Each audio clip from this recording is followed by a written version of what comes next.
Hi, my name is Gerhard Schwantner and welcome to Selling Power TV. Today we have the great pleasure of speaking with Mike Yesterday. He is the CEO of Integrity Solutions. Hi, Mike. Hello there, Gerhard. Good to see you again. Let's talk about what sales managers need to think about as their approach to 2019. As we think about this past year, a lot of studies have shown that a lot of people didn't hit their quota. In fact, over 50% probably didn't hit their quota. So the question is, what can we do to make that different this year? The one thing we need to change more than anything else is our mindset.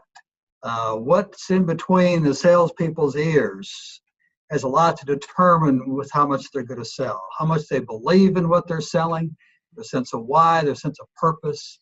And so I think managers need to work on that. So why is the mindset such an important issue this year? If you look at what it takes to be successful, often there are really two or three key conversations.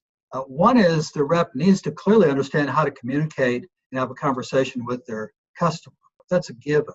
But there's a second conversation that's going on probably many more times during the day, and that's what's going on in their head. This person I can call on. No, I can't call on this person. They're probably not going to buy. They're too busy. If they can get a hold of the negative self-talk and shift that in a positive way, that can often have kind of a turbocharger effect on their conversation. And the third one really is the conversation with their coach. If they can know how to interact with their manager and have a clear goal sharing example of a conversation, what they want to accomplish, and the manager helps them do that. Why is it so difficult in an age where we are bombarded with information to keep our salespeople focused on their mindset? Sometimes it's a relationship with the manager.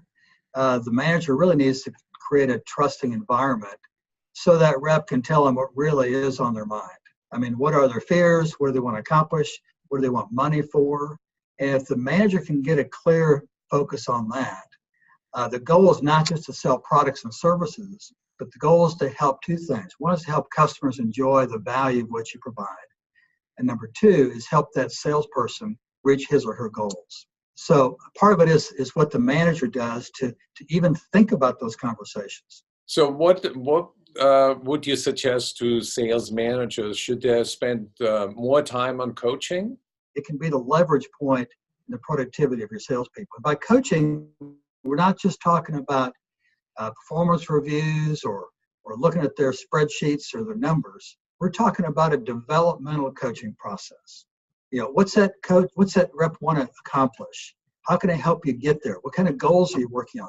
What do you want to prove? We had a person one time that he wanted to prove something to his in-laws, that their daughter married someone worthwhile in sales. What I find in my conversations with sales managers, that they often are not equipped to look at both sides of the brain.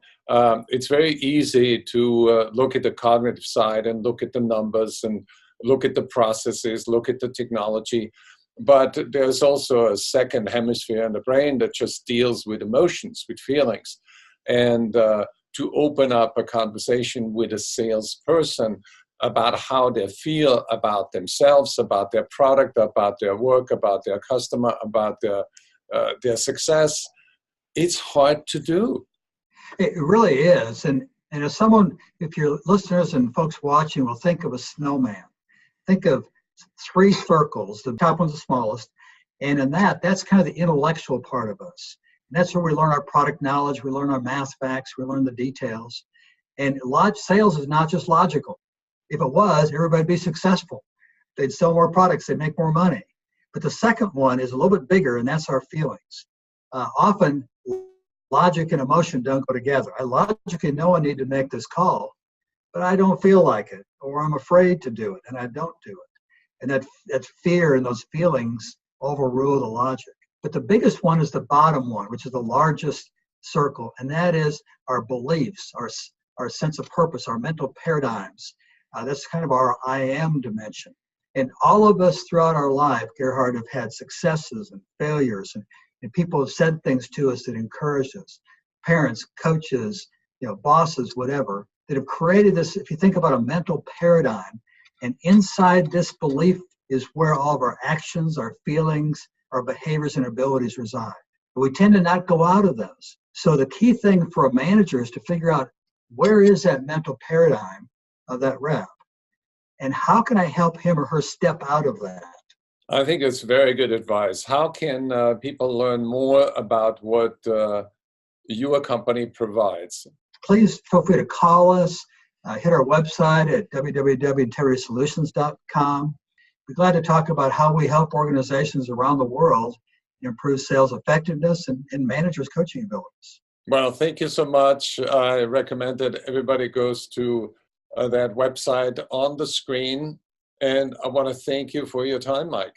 Well, thank you, Gerhard. It's always a pleasure to be with you, and you have a wonderful day.